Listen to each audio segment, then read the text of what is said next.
బ్రహ్మోస్మి. గురుజీ, మరి ముందుగా ఈరోజు ఏం తెలియజేయబోతున్నారు? శ్రీ గురుభ్యో నమః. హరి ఓం. గురుబ్రహ్మ గురువిష్ణు గురుదేవో మహేశ్వరః గురు సాక్షాత్ పరబ్రహ్మ తస్మై శ్రీ గురువే నమః.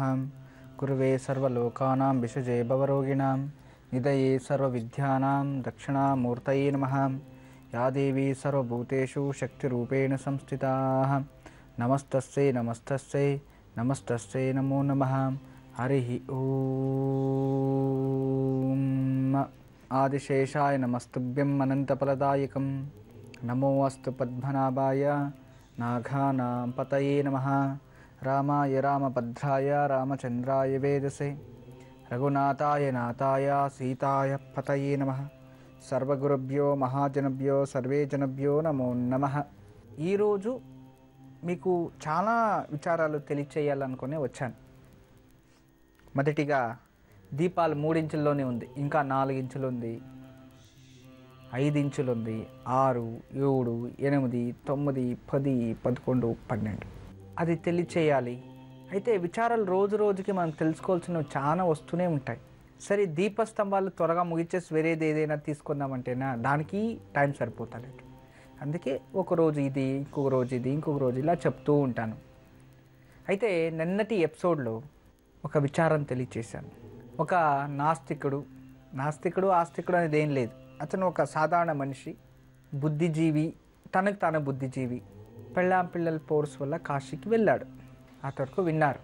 అయితే కాశీ క్షేత్రంలో వీళ్ళు కూర్చొని అంతా స్నానం చేసుకొని మాట్లాడుతూ ఉండేవారంట. అక్కడ శవాలు కాల్చేసాన్ని ఇతను చూస్తూ ఉండేవాడు. అంటే ఒక 4 మంది శవాన్ని తీసుకురావడం, గంగలో అద్దడం, పైనెత్తి దానిపైన పెట్టడం, నిప్పు వెలిగించడం, తర్వాత వాళ్ళు వెళ్ళిపోవడం. అలాగే చూస్తూ ఉన్నవాడు. అప్పుడు ఒక మినిస్టర్ శవం వచ్చింది. ఆ మినిస్టర్ శవం ఎలా వచ్చిందంటే ఎవరో ఒక 2 పోలీసు వాళ్ళు తీసుకొని ఒక గన్ మ్యాను తర్వాత ఒక అతను వచ్చాడు చోట్లో. వస్తే అతను చూసి వెళ్ళాడంట దగ్గరికి. ఎవరంటే ఇతను ఎక్స్ మినిస్టరు ఇలాంటి వాడు. అబ్బా ఇతనా అనుకున్నాడంట. ఏంటి ఇతను ఒక్కడే వచ్చాడు, ఇతనితో ఎవరు రాలేదా తోడు అంటే ఆడున్నాడు చెప్పాడంటే. ఏంటి ఇతను ఒకడే వచ్చాడా, తోడు ఎవరు రాలేదా అంటే అతను చెడిపోయినారయ్యా, బతికింటే తోడు 100 మంది ఉంటాడు, చెడిపోతే వచ్చేది ఒక్కడు మాత్రమే, ఇంకెవరు రారు తోడు ఉన్నాడు. ఇతను అడిగిండే చూడండి, ఇతను ఒకడే వచ్చాడా, తోడు ఎవరు రాలేదా అని.